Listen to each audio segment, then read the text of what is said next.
Alors, je m'appelle Jade Gaune, je suis médecin infectiologue. J'ai commencé mon internat en médecine en 1998.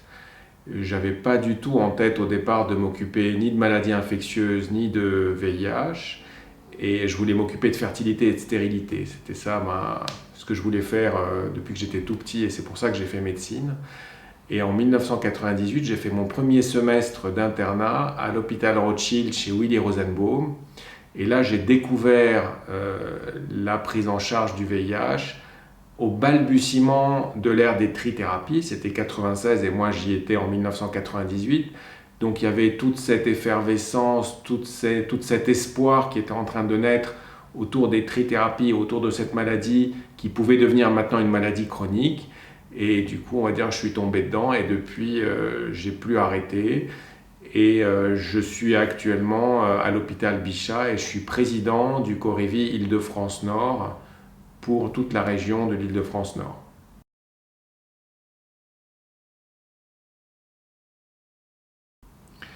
Alors j'ai un souvenir très marquant dans le début des années 2000 où à ce moment-là j'avais fini, j'étais sur la fin de mon internat et j'étais à l'hôpital de la Pitié-Salpêtrière et je prenais en charge un patient qui était avec un virus multirésistant et qui était accompagné par son compagnon qui lui était parfaitement contrôlé avec les trithérapies du début des années 2000 et les deux avaient découvert leur maladie en même temps, mais on voit bien que on n'est pas égaux face au virus et donc le virus évolue de façon différente chez un individu par rapport à l'autre.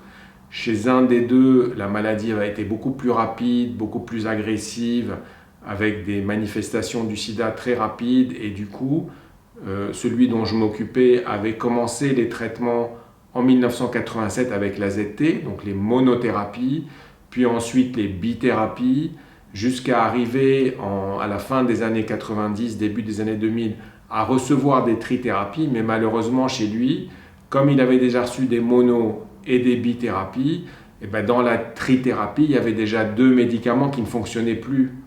Donc il était en fait quasi en monothérapie, puisqu'il y avait deux médicaments qui ne fonctionnaient pas. Alors que son compagnon n'avait pas eu besoin d'être traité avant les années 96, la maladie avait évolué moins vite chez lui, et il a commencé d'emblée les traitements par les trithérapies. Le virus a été complètement contrôlé, il a parfaitement bien répondu. Et ça m'avait frappé cette espèce d'inégalité. Alors c'est l'inégalité des individus, mais ça peut aussi être l'inégalité d'accès aux soins, l'inégalité temporelle. Pourquoi lui à ce moment-là et l'autre pas à ce moment-là? Et ça, c'est un souvenir pour moi très marquant de voir que tous les deux, en gros, étaient là en même temps, à la même période, dans le même hôpital, suivis par le même médecin. Mais l'un, malgré les progrès et les traitements, avait grillé les cartouches parce qu'il avait eu besoin d'un traitement plus tôt à l'époque où les traitements n'étaient pas efficaces, et l'autre, chez lequel le virus avait évolué différemment, avait pu attendre et avait pu commencer les traitements à un moment où on a pu mettre d'emblée toutes les billes dans le même panier et il a été parfaitement contrôlé. Et je suis toujours le compagnon, puisqu'il est toujours vivant, il va très bien. Et c'est vrai que ça m'avait marqué. Et à chaque fois que je le revois, on reparle de Michel, il s'appelait Michel. On reparle de Michel et voilà, ça c'est un souvenir très marquant pour moi.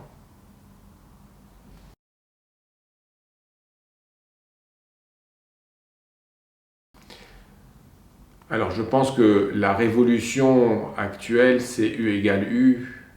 C'est le fait d'avoir démontré que lorsqu'une personne est traitée, qu'elle a une charge virale contrôlée, elle ne peut plus transmettre le virus. Et ça, c'est une vraie révolution, hein. Donc ça a commencé en 2008 avec la déclaration suisse. Et ensuite, il y a eu les vrais essais, les essais cliniques randomisés qui ont démontré les CHPTN 0,52, qui a démontré hein, vraiment que lorsqu'on était traité, on ne transmettait pas le virus. Et ça a été une vraie révolution. Et moi, le souvenir que j'en ai le plus marquant, c'est une de mes patientes que j'avais reçue à la fin des années 2010. Et pour elle, c'était l'annonce de la maladie. Et elle était jeune, hein, elle avait 25 ans. Et elle n'a même pas dans sa tête, elle n'a même pas posé la question de savoir si elle pourrait avoir des enfants un jour. Elle n'a même pas évoqué ça. Mais moi, ça fait partie de la checklist que j'ai. Je disais, mais bon, bientôt, vous pourrez vivre comme quelqu'un qui est séronégatif, vous pouvez faire la même chose, vous pourrez avoir des relations sexuelles sans préservatif et vous pourrez avoir un enfant. Et là, mais j'ai vu son regard changer, son visage s'illuminer. Elle m'a dit, non, mais c'est pas possible. Je lui ai dit, si, bah si je vous le dis, c'est que c'est possible. Et dans sa tête, elle avait déjà fait d'emblée une croix sur toute sa vie amoureuse, sa vie reproductive, sa vie de mère potentielle future. Et le fait de lui dire ça, ça a quasi effacé toute la douleur qu'elle avait ressentie à l'annonce de la maladie. Et c'est vrai que ce U égale U, ça a quand même changé beaucoup de choses pour les personnes vivant avec le VIH. Et je pense que c'est vraiment un message qu'il faut qu'on véhicule plus et qu'on martèle plus, parce que c'est très important que les personnes sachent qu'elles n'ont pas à se sentir culpabilisées ou inquiètes ou anxieuses quand elles veulent avoir une relation amoureuse ou quand elles ont un projet de parentalité.